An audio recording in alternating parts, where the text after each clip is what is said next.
아이고와. 자, 2월 17일 알고 뉴스 시작합니다. 지금 코인은 드디어 오나요? 오일머니 촬영 시각은 2월 16일 오후 11시입니다. SEC발 소송이 마무리 단계에 들어선 것 같습니다. 미국 SEC가요, 코인베이스 소송 마무리 준비를 한다라고 합니다. 이를 통해서요, 모든 소송이 잘 마무리가 되고 알트코인의 서광이 비추길 기대합니다. 지금 알트코인 상황 너무 안 좋습니다. 그리고 기대감만 높여지지 않고 확실한 당근을 주세요 라는 말을 크립토 잘에게 드리고 싶습니다. 데이비드 sak스, 트럼프 정부의 암호화폐 및 AI 책임자죠. 몇 가지 중대한 발표를 조만간 하겠다라고 했는데 사실 발표 나오길 다 기대하고 있었는데요. 막상 크립토 차르가 내놓는 행정명령이나 기타 등등 여러 발표가 시장에 기대감만 높여졌지 실제로 나오니까 별거 아니네 라면서 오히려 실망감을 안겨준 경향이 있었습니다. 이번 주에 몇 가지 중대한 발표, 정말 중대한 시장의 상승, 호재 쪽으로 영향을 미칠 발표가 있었으면 좋겠습니다. 비트코인 가격 흐름 볼까요? 그냥 저냥입니다. 이 그래프를 보시면 아시겠지만 횡보 구간에 들어선 상황이고요. 떨어져도 크게 떨어지지 않고 올라가도 시원하게 오르지 못하고 있는 상황입니다. 4일째 ETF 자금 유출이 있었습니다. 이러다 보니까 비트코인 가격이 좋을 수가 없었죠. 그나마 지난 금요일에는 자금 유출이 그쳤다. 그렇다고 유입 규모가 큰 건 아닙니다. 7천억 달러 정도 들어왔는데 어쨌든 나가는 게 그만 끝났다라는 것만으로도 다행이다라고 생각해야 될 것 같습니다. 그리고 규제 관련 관점에서 보자면요. 트럼프 행정부가 들어서면서 봄날이 이어지고 있습니다. 스테이트 스트리트가 내년에 암호화폐 커스터디 서비스를 출시할 예정이다라고 했고요. 시티 역시나 암호화폐 커스터디 서비스 추가를 검토하고 있다라고 했습니다. 그러면서 미국 대형은행이 암호화폐 서비스 분야 진출을 고려하고 있다라는 디인포메이션 크립토 전문 기자가 밝혔는데요. 당연히 트럼프 규제 완화 영향이 되겠죠. 투자자들도 대체 자산에 관심이 많은 것 같습니다. 비트와이즈 임원이요. 투자자들이 미국 국채에서 비트코인과 금으로 이동하고 있다라고 말했습니다. 사실 전통 자산 시장이 흔들릴 때는 대체 자산을 찾기 마련인데요. 대체 자산에는 과거에는 금을 고려했었는데 이제는 비트도 투자자가 고려하고 있다라고 합니다. 실제로 볼까요? 좋은 소식이 전해졌습니다. 4분기 말 기준으로 해서 블랙락 ETF 투자자 상위 목록표입니다. 13F라고 해서요. 일정 정도 규모 이상의 자금을 굴리는 곳은 분기마다 SEC에다가 우리 이런 거 들고 있어요 라면서 포트폴리오 현황을 제출해야 됩니다. 13F라고 하는데요. 그 4분기 말 기준으로 제출된 현황을 봤더니 눈에 띄는 게 골드만삭스 같은 곳들이 많이 들고 있죠. 이 시장 가치 순으로 소팅했습니다. 블랙락의 ETF를 비트코인 ETF를 가장 많이 들고 있는 곳은 K2 프린시플 펀드이고요. 여기 눈에 띄는 건 약간 골드만삭스가 눈에 띄어서 제가 여기 갖고 와봤습니다. 그리고 여기 이 마지막에 보이는 무바달라라는 곳이 보이죠. 여기가 뭔가 봤더니 여기가 아부다비 국부펀드입니다. 마침내 오일머니 들어오는 건가요? 소문으로만 무성했던 오일머니가 드디어 시장에 들어왔습니다. 다만 아직은 소소합니다. 4억 3,600만 달러, 우리나라 돈으로 6천억 좀 넘을까요? 이 아부다비 국부펀드 수준에 비하면, 규모에 비하면 소소한 금액입니다. 실제로 보면은요, 이 포트폴리오의 퍼센트 있는데, 아부다비 국부펀드, 무바달라가 들고 있는 전체 포트의 1.24%를 들고 있습니다. 시장 규모는 늘려갈 것으로 보고 있어서요, 기대합니다. 비트코인 투자를 많이 늘려주기를요. 알트코인 보고 가겠습니다. 이더리움 볼 텐데요. 도미가 하락을 멈추고 완연한 횡보세를 보이는 모습인데, 좋게 해석해야 될까요? 바닥을 찍었다라고. 가격 측면으로도 보자면 2700선이 바닥인 느낌적인 느낌입니다. 여기서 또 많이 밀리지도 않고요. 그렇다고 올라가지 못하지도 않고.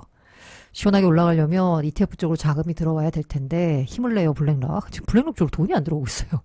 이렇다 보니까 지난 금요일 이더 ETF로 유입된 자금은 1170만 달러 정도에 그쳤습니다. 알트코인이 약세를 보이고 있습니다. 아마 이게 이유일까 아닐까 하는데요. 와우. 코인게코 공동 설립자가 분석을 했는데 1월에만 60만 개의 신규 토큰이 출시됐다라고 합니다. 이렇게 많은 토큰이 나오니까 당연히 시장 유동성은 분산될 수밖에 없죠. 그러니까 개별 코인 가격은 오를 수가 없는 거고요.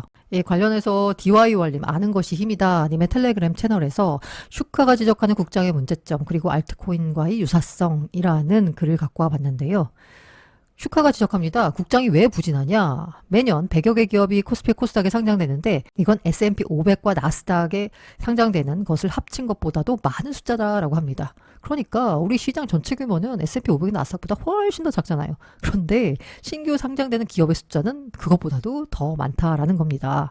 그러다 보니까 상장이 단기 차익이 됐습니다. 상장의 목적이 뭐야? 기업의 장기 발전이야? 기업을 레벨업 시키는 거야? 자본을 모아서가 아니라 단기 차익이 주된 목적이라는 겁니다. 상장 후 개인 매수세 몰릴 때 누가 빨리 터느냐가 관건이라서요. 기관도 받으면 바로 텁니다.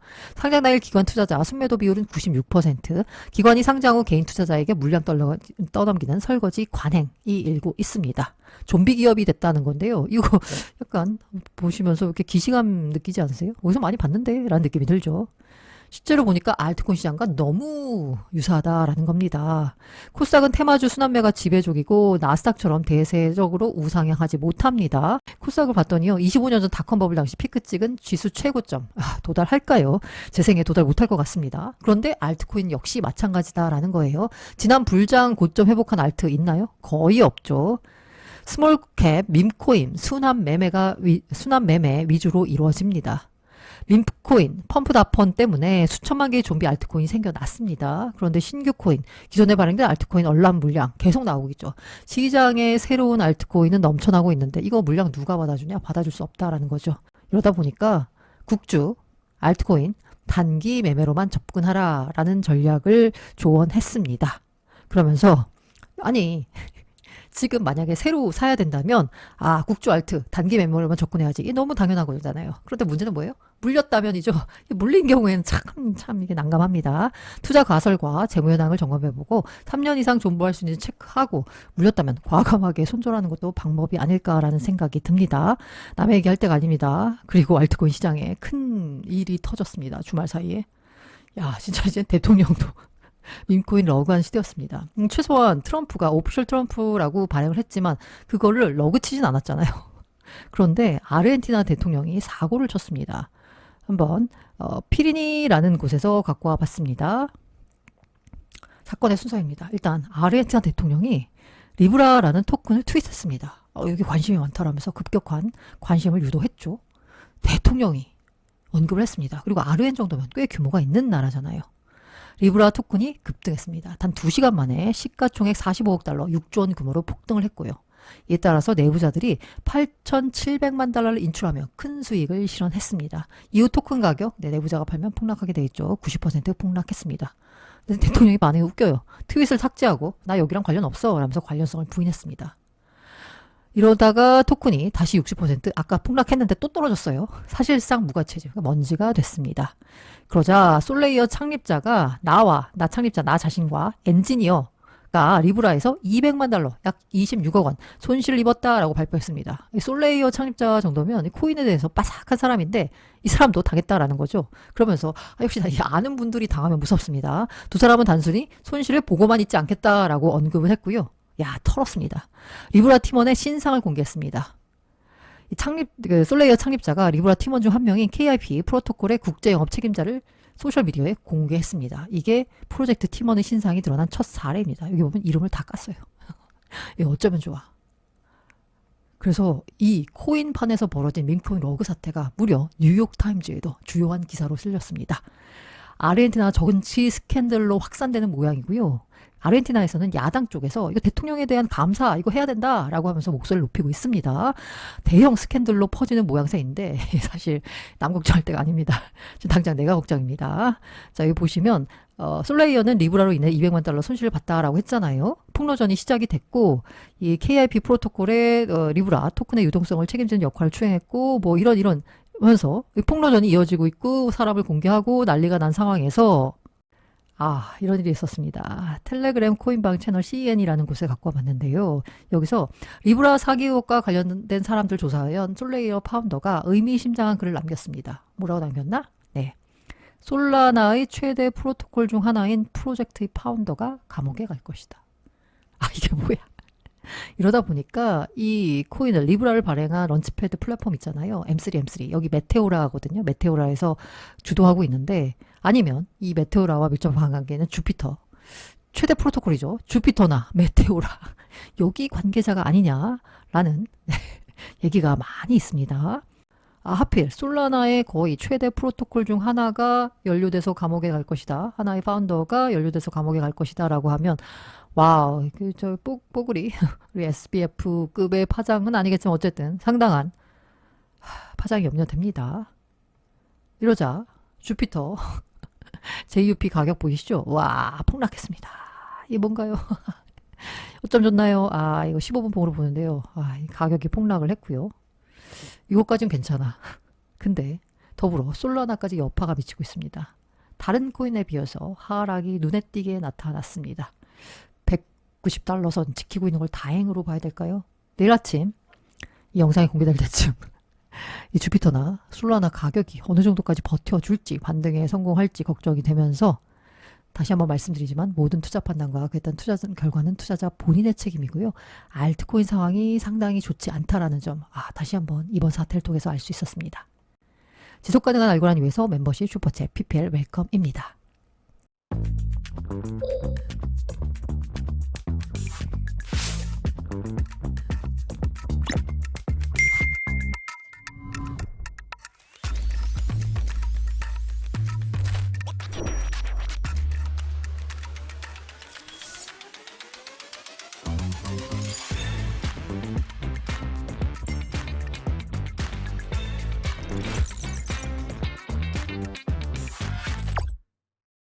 자, 오늘의 메인 디시입니다. 파이코인 논란 정정합니다. 제가 파이코인 관련 브리핑을 올렸습니다. 정말 뜨거운 성원을 입었습니다. 관련해서요. 여러 가지 지적들이 많이 있었고요. 제가 수긍할 수 있는 점도 있었고 그렇지 않은 점도 있었고 이건 제가 진짜 잘못했다라는 점들이 있어서 몇 가지 정정을 하려고 추가 영상을 만들었습니다. 일단 첫 번째 가장 잘못한 부분입니다. 파이코인은 다단계가 아니라 레퍼럴 시스템입니다. 다단계는 여기 그림에 보시면 아시겠지만 이 하위 구조에서 발생한 매출이 이 상부 구조로까지 보상이 넘어가는 겁니다. 그러니까 밑에다가 많은 사람들 유치할수록 나의 보상이 늘어나는 구조인데요. 파이코인은 레퍼럴, 단순히 추천인 코드를 입력하는 것, 그러니까 하위 보상이 내 위에까지 넘어가는 게 아니고요. 그냥 한 단계에서 그치는 레퍼럴. 레퍼럴 시스템은 사실 거의 모든 마케팅에서 쓰고 있죠. 우리가 무슨 은행에서 계좌 가입할 때도 추천 직원 이름 기입하는 거 있고요. 거의 모든 어떤 특정 서비스에 가입할 때 레퍼럴을 이용하는 경우가 많기 때문에요. 이게 제가 파이코인을 다단계라고 설명한 표현은 분명히 잘못된 겁니다. 정정합니다. 파이코인은 레퍼럴 시스템입니다.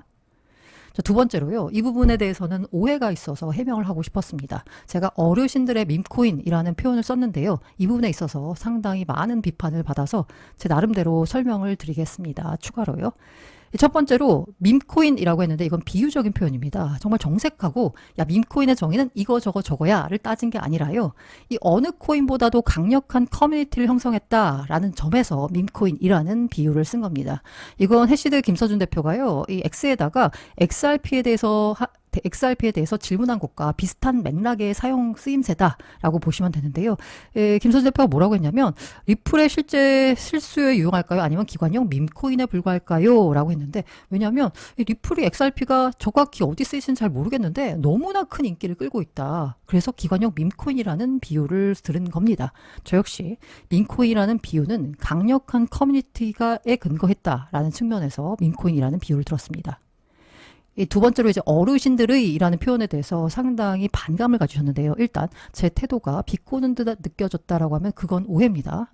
그 데모그래피를 설정하기는 어렵지만 데모그래피 확인이 좀 어렵지만 실제로 이 민코인 투자자의 대부분은 지금 현재 이 온라인 온체인 판에서 보자면요. 대부분 2030으로 추정이 됩니다. 그리고 국내 비상장 코인의 대부분도 상대적으로 저연령층의 투자 비중이 높습니다. 그런데 제가 느끼기에 파이코인의 경우에 국내 거래소에서 상장된 것도 아닌데도 상대적으로 고연령층의 투자 비중이 높다라고 생각합니다. 물론 고연령층이 아닌 분들 당연히 있죠. 하지만 상대적으로 비교해 봤을 때 물론 이에 대한 정확한 데모그래피가 없다는 점은 말씀드리고요. 상대적으로 봤을 때 고연령층의 투자 비중이 높다라는 점에서요. 어르신들이라는 표현을 썼습니다. 너도 어르신이다 라고 하는데 맞습니다. 저도 코인판에서는 어르신들 맞고요.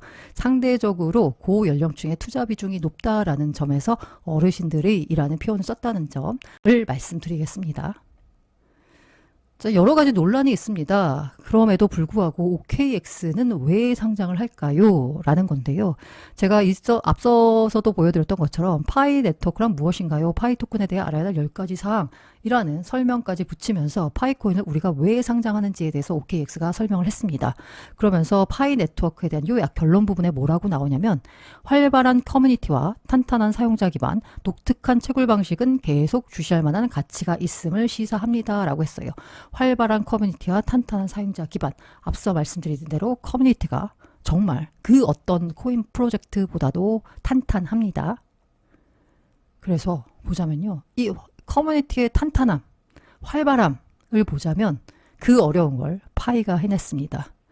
보통 거래소가요, 유저 한 명을 유치하는데 적게는 3만 원, 뭐 많게는 10만 원 든다라는 얘기가 해요. 그래서 이벤트 쏠 때 뭐 3만 원짜리 이벤트를 벌인 이유가 신규 유저 유입이 그만큼 어렵기 때문에 신규 유저 한 사람당 가치가 그 정도는 되기 때문이다라고 볼 수 있는데요. 그런데 OKX는 파이 상장으로 다운로드 수, 이거 구글 플레이 스토어입니다. 1억 회 이상을 달성해냈습니다. 특히 한국인 유저가 많은 느낌인데요. 제가 이 OKX 앱에서 내려가 봤더니 좀 오래된 댓글에는 한글 댓글을 보기가 어려워요. 그런데 최근에 올라온 걸 보면 한글 댓글이 꽤 자주 보입니다. 특히 파이코인 때문에 등록했어요. 파이코인이 상장된다고 해서 설치라면서 OKX 앱을 설치한 직접적인 이유가 파이코인 때문이다라고 밝혔고요.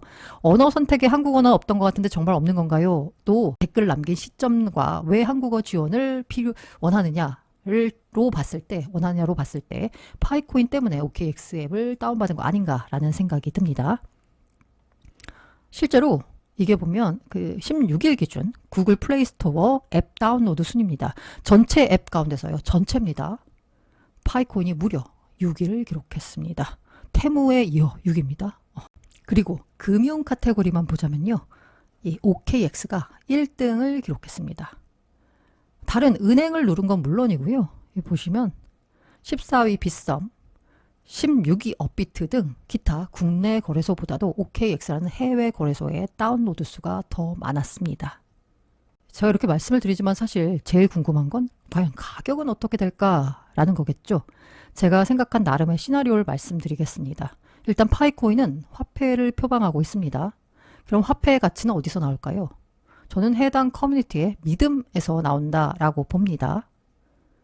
그래서 굳이 공식으로 설명하자면요. 화폐의 시가총액은 믿음의 강도 곱하기 커뮤니티의 크기라고 생각을 합니다. 그럼 이 관점에서 주요 거래소 상장을 앞둔 파이코인은 그야말로 전환점에 섰습니다. 폐쇄형에서 오픈형으로 전환됐다는 건 새로운 유저가 들어온다는 의미죠. 그야말로 전환점에선 파이코인일 텐데요. 여기서 보자면 그 화폐의 시가총액 관점입니다. 긍정적과 부정적이 있습니다. 첫 번째 긍정적인 건 오픈형으로 전환됐다. 새로운 유저가 들어온다. 커뮤니티가 커진다라는 의미입니다. 부정적은 믿음의 강도가 희석된다라는 겁니다. 기존 폐쇄형에서 존재하던 유저들의 믿음의 강도와 새로 들어오는 유저의 믿음의 강도가 확연히 다르겠죠. 그래서 가격은 어떻게 되냐? 다시 공식을 불러보겠습니다. 화폐 시총은 믿음의 강도, 커뮤니티 크기. 믿음의 강도는 희석되니까 안 좋은 거고요. 커뮤니티 크기는 확장되니까 좋은 겁니다. 부정과 긍정이 교차합니다. 지금 OKX 사이트에 들어가 보면은요. 암호화폐 칼큘레이터라고 해서 암호화폐 계산기 및 변환기라고 나와 있습니다. 여기서 1파이를 입력하면 0.1달러로 찍히는데요. 그럼 지금 현재 파이코인의 가격이 0.1달러냐? 아닙니다. 이건 콜 옵션 시작가가 0.1달러라는 의미입니다. 자, 파이코인의 상장 가격은요, 콜 옵션으로 결정합니다. OKX에 나와 있는 게시문이고요. 상장 일정에 보자면 파이 콜 옵션은 2월 20일 오전 7시부터 오전 8시까지 진행됩니다. UTC 시간이기 때문에요. 우리나라 시간으로는 20일 오후 4시부터 5시까지. 그러니까 상장이 오후 5시입니다. 우리나라 시간으로.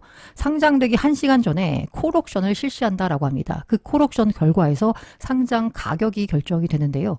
콜옵션 가격은 어떻게 결정이 되느냐? 원하는 가격으로 1시간 동안입니다. 파이코인의 경우 자유롭게 매수 매도 주문을 제출합니다. 그러면 자연스럽게 매수 매도 주문이 제출이 되고 거기에서 거래량이 가장 많은 거 그게 바로 상장 가격이 됩니다. 콜 옵션에서 어떤 가격으로 결정되냐면 결국 매수와 매도의 강도로 결정이 되는 겁니다. 긍정적인 측면을 보자면요. 60억 개가 유통량이다라고 하는데 락업 물량이 상당히 많다라고 합니다. 정확히 락업 물량이 얼마인지 정확히 모르는데 거의 대부분이 락업이 돼 있다라고 해요. 그리고 이 OKX가 파이코인 상장을 공지한 게시글에 보자면 여러 전 세계 유저들의 문의가 빗발쳤습니다. 문의의 주요 내용이 뭐냐면요. 근데 나 OKX 내가 나이지리아 사는데 나 사용이 안 돼. 나 인도에 살고 있는데 OKX를 사용할 수 없어. 라는 게시글이었습니다. 이 게시글에 대해서 OKX 쪽에서 답변을 낸 게 뭐냐면요. 일부 국가에서는 OKX 플랫폼을 사용할 수 없다라는 겁니다. 한국은 OKX 플랫폼을 사용할 수 있는데요. 일부 여기 대표적으로 제가 나이지리아, 인도 등에서 보니까 이 상장 OKX 플랫폼을 사용할 수 없다라고 돼 있고요. 챗 GPT에 물어봤더니 미국 그리고 벨기에, 영국 등에서는 OKX를 사용할 수 없다라고 또 설명이 돼 있더라고요. 알려진 바에 따르면 인도 등에서 사용자가 많다라고 알려져 있습니다. 그런데 OKX 접근이 안 되는 거. 이거는 긍정적인 겁니다. 왜? 그만큼 매도 강도가 약할 것이기 때문에요. 부정적인 측면은 뚜렷한 매수 주체가 없는 것 같아 보입니다. 앞서 말씀드린 대로 가격은 매수와 매도 강도로 결정된다라고 했는데 얼마나 많은 매도 물량이 나올까에 대해서 생각보다 유통량이 60억 개인데 많은 물량이 나오기가 어렵지 않지 않겠냐. 여러 가지 제약 조건 때문에. 그렇다라고 하면 매수세가 나와주면 가격이 오를 수 있는데요. 누가 과연 살 것인가 라는 부분입니다. 그리고 무엇보다 토큰 가격이 초반에 상승을 하려면 이른바 세력이 들어와야 됩니다. 이 기관들이 뭔가 개입해서 가격을 끌어올리는 걸 기대해 볼 수도 있습니다. 그런데 파이코인의 경우에는 딱히 세력이라고 하는 게 있나? 라는 생각이 들어서 뚜렷한 매수 주체가 없는 것 같다라는 점은 좀 부정적 요인입니다. 물론 이에 대해서 파이코인 커뮤니티에 많은 사람들이 매수에 나설 것이다 라고 기대하시는 분들도 있습니다. 물론 그렇지만 제가 파악한 바로는 뚜렷한 일단 기관급 단위의 매수 주체는 없는 것 같다. 이게 부정적인 요인이다 라고 생각합니다. 저는 시장주의자입니다. 저에 대해서 비판을 많이 하셨지만 저는 시장주의자고요. 이 가격은 개방 시장이 결정한다라고 생각합니다. 그래서 파이 가격은 시장이 결정할 겁니다. 제가 파이에 대해서 기존에 부정적인 입장을 취했던 건 개방 시장에서 자유롭게 거래가 불가능하기 때문에 부정적인 입장을 취했습니다. 그런데 이번에 OKX의 상장을 통해서 자유로운 개방 시장에서 거래가 가능하기 때문에 스캠이다 라고 보기엔 분명 어려운 측면이 있습니다. 파이 가격은 시장이 결정할 겁니다.